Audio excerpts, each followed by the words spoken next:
यदि स्प्रिंग से जुड़े दो गुटकों को खींचकर अलग किया जाता है, तो जिस बल से वे एक दूसरे की ओर खींचे जाते हैं, पृथक्करण में वृद्धि के साथ बढ़ता है। लेकिन विद्युत आवेशों का क्या? उनके बीच का बल दूरी के साथ बढ़ता है या घटता है? क्या यह पूर्णतः दूरी पर निर्भर करता है? चलिए पता करते हैं। दो गुब्बारे लें और उन्हें फर से धीरे से रगड़ें। अब उन्हें इस प्रकार लटकाएं कि वे एक दूसरे के निकट रहें। आप पाएंगे कि वे एक दूसरे को हल्का सा प्रतिकर्षित करते हैं। यदि आप अब गुब्बारे के पास फर लाते हैं, तो आप पाएंगे कि वे एक दूसरे को आकर्षित करते हैं। हम देखते हैं कि इन गुब्बारों और फर पर स्थिर आवेश उत्पन्न हो गए हैं। ये आवेश आकर्षी और प्रतिकर्षी प्रभावों के लिए उत्तरदायी होते हैं। अब दोनों गुब्बारों पर अधिक स्थिर आवेश प्रदान करने के लिए फर को जोर से रगड़ें। अब आप पाएंगे कि उनके बीच प्रतिकर्षण बढ़ गया है। अर्थात गुब्बारों पर जितना अधिक आवेश होगा, प्रतिकर्षण बल उतना ही अधिक होगा। गुब्बारों के बीच की दूरी बढ़ाने पर आप प्रतिकर्षण बल में कमी देखेंगे। इसी प्रकार की घटना को आकर्षण बल के लिए देखा जा सकता है। 18वीं शताब्दी में चार्ल्स कूलॉम द्वारा दो स्थिर विद्युत आवेशों के बीच आकर्षण या प्रतिकर्षण बल का अध्ययन किया गया था। उन्होंने एक नियम प्रतिपादित किया जिसमें कहा गया कि दो स्थिर बिंदु आवेशों के बीच आकर्षण या प्रतिकर्षण बल का परिमाण आवेशों के परिमाण के गुणनफल के सीधे समानुपाती होता है और उनके बीच के दूरी के वर्ग के व्युक्त क्रमानुपाती होता है। माना Q1 और Q2 दो धनात्मक बिंदु आवेश है, जिन्हें r दूरी पर पृथक किया गया है। प्रतिकर्षण बल का परिमाण F प्रोपोर्शनल होता है Q1 टाइम्स Q2 के और इन्वर्सनली प्रोपोर्शनल होता है r स्क्वायर के। इन दोनों समीकरणों को मिलाकर F प्रोपोर्शनल होता है Q1 times Q2 divided by r square. इसलिए F equals to constant K times Q1 times Q2 divided by r square. यहां पर K अनुपातिकता स्थिरांक है। जब आवेशों को निर्वात या मुक्त आकाश में रखा जाता है, K is equal to 1/4 pi epsilon 0, जहां एप्सिलॉन 0 निर्वात का विद्युत परावैद्युतांक या मुक्त आकाश का परावैद्युतांक है। SI मात्रकों में इसका मान है 8.85 टाइम्स 10 टू द पावर -12 और इसका मात्रक है coulomb square upon newton metre square. बल में सदिश राशि होने के कारण परिमाण और दिशा दोनों होते हैं। कूलॉम बल की सदिश प्रकृति को समझने के लिए कूलॉम के नियम को सदिश रूप में व्यक्त करते हैं। माना वेक्टर F21 Q1 द्वारा Q2 पर लगाया गया बल और R∩21 इकाई सदिश है जो Q1 से Q2 तक दो आवेशों को मिलाने वाली रेखा के अनुदिश है। यह बल Q1 से दूर Q1 को Q2 से मिलाने वाली रेखा के अनुदिश कार्य करता है। माना वेक्टर F12 Q2 द्वारा Q1 पर लगाया गया बल है और R∩12 इकाई सदिश है उस रेखा के अनुदिश जो मिलाती है Q2 को Q1 से। यह बल Q2 से दूर Q1 से Q2 को मिलाने वाली रेखा के अनुदिश कार्य करता है। क्योंकि इकाई सदिश R∩12 और R∩21 विपरीत दिशाओं में है, R∩21 is equal to minus R∩12। इसीलिए बल दिशा में विपरीत होते हैं और परिमाण में बराबर होते हैं। इसी प्रकार विपरीत ध्रुवता के दो बिंदु आवेश एक दूसरे पर समान और विपरीत बल लगाएंगे।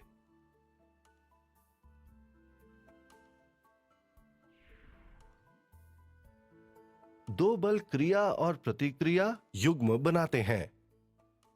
क्योंकि दोनों बल दोनों आवेशों को मिलाने वाली रेखा के अनुदिश कार्य करते हैं, उस स्थिर वैद्युत बल को केंद्रीय बल कहते हैं। आपको ध्यान देना चाहिए कि कूलॉम का नियम केवल स्थिर बिंदु आवेशों पर लागू होता है, लेकिन क्या होगा यदि आवेशों को निर्वात के अलावा किसी अन्य माध्यम में रखा जाए? किसी माध्यम में रखे जाने पर आवेशों पर कार्यरत कुल बल कूलोम के नियम के निम्न समीकरण में भिन्नता द्वारा व्यक्त किया जाता है। यहाँ एप्सिलॉन को माध्यम का निरपेक्ष परावैद्युतांक कहा जाता है और इसे प्रयोगात्मक रूप से निर्धारित किया जाता है। सारांश: स्थैतिक विद्युत बल आकर्षी या प्रतिकर्षी हो सकता है। विद्युत बलों का परिमाण और दिशा कूलोम के नियम द्वारा दी जा सकती है। आवेशों के बीच कार्यरत दोनों बल क्रिया और प्रतिक्रिया युग्म बनाते हैं। स्थिर वैद्युत बल एक केंद्रीय बल है। तो चलिए, आपने वीडियो देख लिया है। अब वीडियो देख लिया तो हम लोग इसका ऑब्जेक्टिव करते हैं। ऑब्जेक्टिव में 20 क्वेश्चंस होंगे और 20 क्वेश्चंस किससे जुड़े हैं? कूलाम के नियम से। तो हम आपको ऑब्जेक्टिव देंगे और आप बनाने का प्रयास करिएगा और कितना आपका सही हो रहा है कमेंट बॉक्स में जरूर कमेंट करिएगा। पहला क्वेश्चन जो है, कूलाम के नियम में बल किस प्रकार की शक्ति है? कूलाम के नियम के लिए बल किस प्रकार की शक्ति है? आकर्षण है और प्रतिकर्षण दोनों। आकर्षण, प्रतिकर्षण, गुरुत्वाकर्षण की दोनों है। तो कहेंगे कि कूलाम के नियम के लिए बल किस प्रकार की शक्ति है? तो आकर्षण और प्रतिकर्षण क्या है? दोनों। अगला, दो समान आवेशों के बीच बल का स्वरूप क्या होगा? दो समान आवेशों के बीच जब समान आवेश होता है तो उनके बीच क्या होता है? प्रतिकर्षण होता है। अगला, कूलाम नियम का प्रयोग किस स्तर तक मान्य है? कूलाम का नियम का स्तर किस स्तर तक मान्य है? तो कूलाम का नियम जो है छोटे बिंदु आवेशों के लिए मान्य होता है। तो कहेंगे कि माइक्रो और अपरमाणु, जो अपरमाणु दोनों स्तर के लिए, माइक्रो और अपरमाणु दोनों स्तर के लिए लागू होता है। अगला, कूलाम के नियतांक के अक्सर किस रूप में लिखा जा सकता है? आपको पता है के का मान होता है 1/4 पाई एप्सिलॉन नॉट। के अक्सर किस रूप में लिखा जाता है? 1/4 पाई एप्सिलॉन नॉट। अगला, एसआई प्रणाली में आवेश का इकाई क्या है? तो आवेश का इकाई क्या होता है? कूलाम होता है। आवेश किसका इकाई है? आवेश का इकाई क्या है? कूलाम। छठवां, यदि दूरी को दुगुना कर दिया जाए, यानी आर को दुगुना कर दिया जाए, तो बल कितना हो जाएगा? तो आपको पता है कि आर को दुगुना किया जा रहा है और बल पूछ रहा है, और आपको पता है कि एफ जो है उसके दूरी के वर्ग के व्युत्क्रमानुपाती होता है। तो अगर दूरी को दुगुना कर रहा है तो इसका मान कितना होगा? 2 के पावर 2, यानी 1/4। 1/4 यानी 1/4। अगर 1/4 इस ऑप्शन में नहीं है तो कितना गुना है? तो 4 गुना कम हो गया है। कितना गुना कम हो गया है? तो 4 गुना कम हो गया है। चलिए अगला क्वेश्चन देखते हैं। यदि किसी आवेश का मान दुगुना कर दिया जाए, आवेश का मान दुगुना किया जा रहा है, यानी अब हमको पता है कि F जो है समानुपाती होता है Q1 × Q2 के। तो अब आवेश का मान दुगुना कर रहा है, तो आवेश का मान दुगुना करेगा तो बल का मान क्या होगा? तो इधर 2 से गुना करिएगा तो इधर भी किसका मान में कितना बढ़ोतरी होगा? 2 का। तो कहेंगे कितना हो जाएगा? 2 गुना हो जाएगा। अगला, कूलाम के नियम में एप्सिलॉन नॉट क्या है? तो एप्सिलॉन नॉट एक परावैद्युतांक है। क्या है? परावैद्युतांक है। अगला, कूलाम ने किस वर्ष नियम प्रकाशित किया था? कूलाम ने किस वर्ष नियम प्रकाशित किया था? तो 1785 में। कब किए थे? 1785 में। अगला, कूलाम का प्रयोग के लिए, अगला क्वेश्चन है कि कूलाम का प्रयोग किसके लिए भी किया जा सकता है? मतलब कूलाम का नियम किसके लिए किया जा सकता है? बल के लिए, आवेश के लिए, कि बल और आवेश दोनों के लिए? तो कहेंगे बल और आवेश दोनों के लिए किया जा सकता है। अगला, यदि Q1 बराबर Q2 है और R का मान 1 है, तो M है, यानी कि कह रहा है कि Q1 बराबर Q2 और R बराबर 1 मीटर है, तो F का मान बताना है। तो बताइए, F बराबर आपको पता होता है कि F बराबर होता है K × Q1 × Q2 बटे में R²। अब कह रहा है कि Q1 और Q2 का मान क्या है? दोनों क्या है? बराबर है। और R का मान क्या है? और ऑप्शंस में आप देख रहे हैं कि यहाँ पर सब कुछ जब 1 1 1 1 है तो यहाँ पर क्या हो जाएगा? K का मान हो जाएगा। और K का मान कितना हो जाता है? 9 × 10⁹ न्यूटन। तो इसका आंसर क्या हो जाएगा? 9 × 10⁹ न्यूटन। अगला, कूलाम बल किस दिशा में कार्य करता है? तो कूलाम बल जो है किस दिशा में कार्य करता है? दोनों आवेशों को जोड़ने वाली रेखा के अनुदिश से कार्य करता है। दोनों रेखा को जोड़ने वाली रेखा के किसके काम करता है? अनुदिश कार्य करता है। 13 नंबर, दो विपरीत आवेशों के बीच बल कैसा काम करता है? तो विपरीत आवेशों के बीच कैसा होगा? आकर्षण होगा। विपरीत आवेशों के बीच कैसा बल कार्य करेगा? आकर्षण। कूलाम बल मापने के लिए कौन सा प्रयोग किया जाता है? कूलाम ने बल को मापने के लिए कौन सा प्रयोग किया था? तो ऐंठन तुल्ला किया था। कौन सा तुल्ला किए थे? ऐंठन तुल्ला। कूलाम नियम के अनुसार Q1 और Q2 R दुगुना। अब करा के देखो, फिर R यहाँ दुगुना, तो R जब दुगुना होगा तो बल का मान क्या हो जाएगा?